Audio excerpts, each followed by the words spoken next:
दोस्तों, घर के मंदिर में इन दो मूर्तियों को आमने सामने भूल कर भी ना रखें, वरना घर में इतनी अड़चनें आना शुरू हो जाएगी कि आपका सब कुछ बर्बाद होने लगेगा। तो बोलो जय श्री राम, जय बजरंगबली की। दोस्तों सावधान, यह वीडियो आपकी ज़िंदगी को बदल सकता है। यह कोई साधारण जानकारी नहीं है, यह एक चेतावनी है। अगर आप चाहते हैं कि आपके घर में सुख शांति बनी रहे, पैसा आता रहे, तरक्की हो, बीमारी और रुकावटें दूर रहे, तो आज का यह वीडियो अंत तक ज़रूर देखें, क्योंकि अगर आपने यह एक गलती कर दी तो उसका खामियाजा सिर्फ आप ही नहीं बल्कि आपकी आने वाली पीढ़ियां भी भुगतेगी। हाँ दोस्तों, आपने बिल्कुल सही सुना।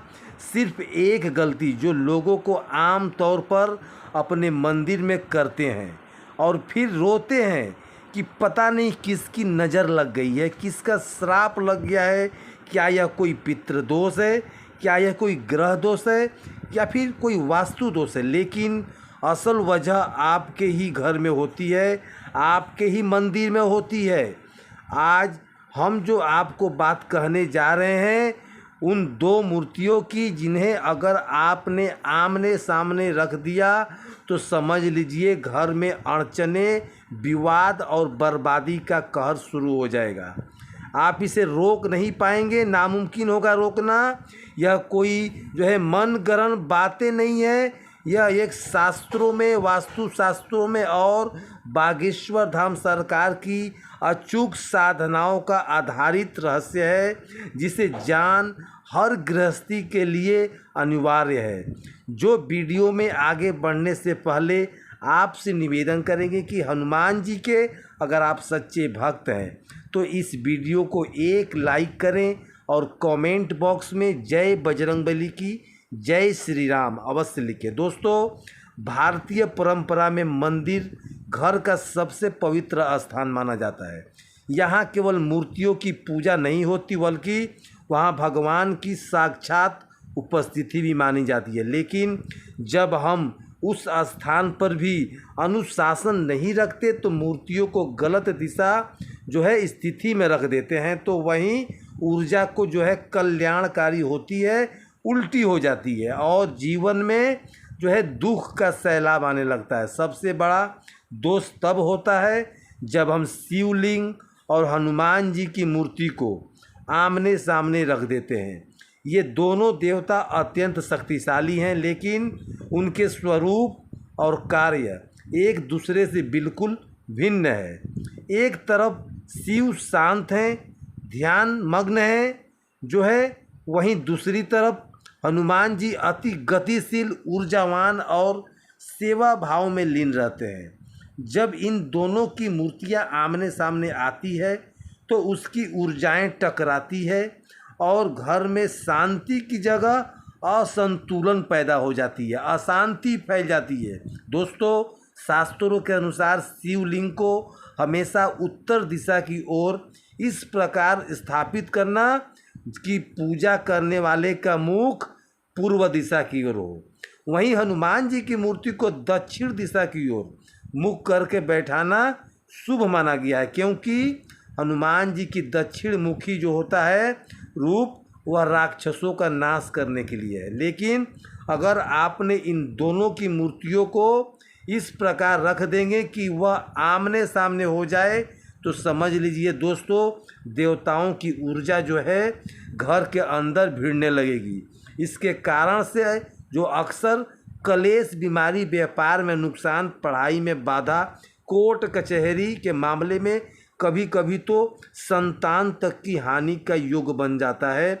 और ख़ासकर अगर किसी के घर में लगातार देवताओं का पूजा नहीं होती और उनके घर में दवाओं का खर्च बढ़ जाता है, परिवार में लोग मानसिक तनाव से जूझने लगते हैं, किसी भी काम में उनको सफलता हासिल नहीं होता, तो सबसे पहले आपने घर के मंदिर की दिशा और मूर्ति की स्थिति को जानना चाहिए। दोस्तों, बागेश्वर धाम सरकार द्वारा भी बार बार यही विषय में चर्चा किया जाता है कि लोग अज्ञानता के अभाव में अपने घरों में ऐसा दोष करते हैं जिससे उनका भाग्य ही उल्टा पुल्टा हो जाता। पंडित धीरेन्द्र शास्त्री जी कहते हैं कि भगवान का अपमान सिर्फ गलत शब्दों का विचारों से नहीं होता बल्कि उनके स्थान और मूर्ति की स्थिति में भी होता है। अगर आपने अनजाने में भी शिवलिंग की और हनुमान जी की मूर्तियों को आमने सामने रख दी तो यह किसी यज्ञ को बीच में छोड़ देने जैसा दोष पैदा करता है। इससे ना सिर्फ पूजा निष्फल होती है बल्कि घर में निगेटिव एनर्जी का वास होने लगता है।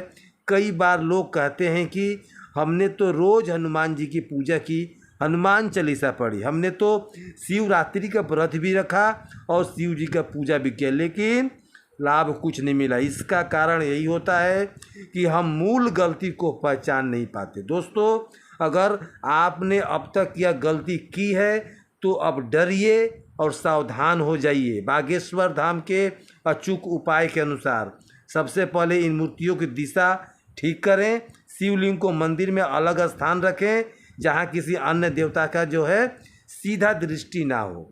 हनुमान जी के मंदिर में इस प्रकार रखें कि उनका मुख दक्षिण दिशा की ओर हो और किसी भी अन्य मूर्ति की तरफ ना हो। इसके बाद एक विशेष शुद्धिकरण प्रतिक्रिया करें।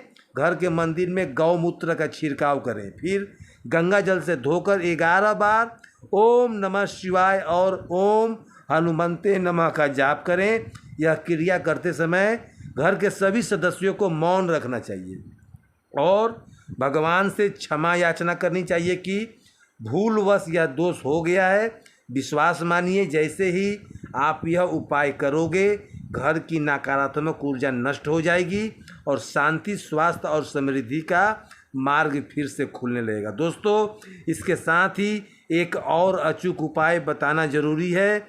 अगर घर में लंबे समय से धन की समस्या है, विवाद है या फिर काम में बार बार अड़चने आ रही है तो मंगलवार या शनिवार को हनुमान जी के सामने 5 लाल चने चढ़ाकर उन्हें सिंदूर और चमेली का तेल अर्पित करें। फिर वहीं बैठकर 108 बार ओम हनुमंते नमः का जाप करें और ध्यान रहे घर के मंदिर में कोई भी टूटी फूटी या फिर दरार वाली मूर्ति ना रखें, क्योंकि यह भी वही दोष उत्पन्न करता है जो आमने सामने मूर्तियां रखने पर। अगर आपने आज से ही इन नियमों का पालन शुरू कर दिया तो यकीन मानिए आपकी रुकी हुई किस्मत फिर से दौड़ जाएगी। यह जानकारी यदि आपको अच्छा लगा हो तो हमारे चैनल को सब्सक्राइब करके हमसे जुड़ जाएं ताकि आपको ऐसी और आध्यात्मिक वीडियो मिलता रहे। तो दोस्तों, कमेंट में जय श्री राम, जय श्री बागेश्वर धाम सरकार, जय बजरंगबली की अवश्य लिखें। धन्यवाद।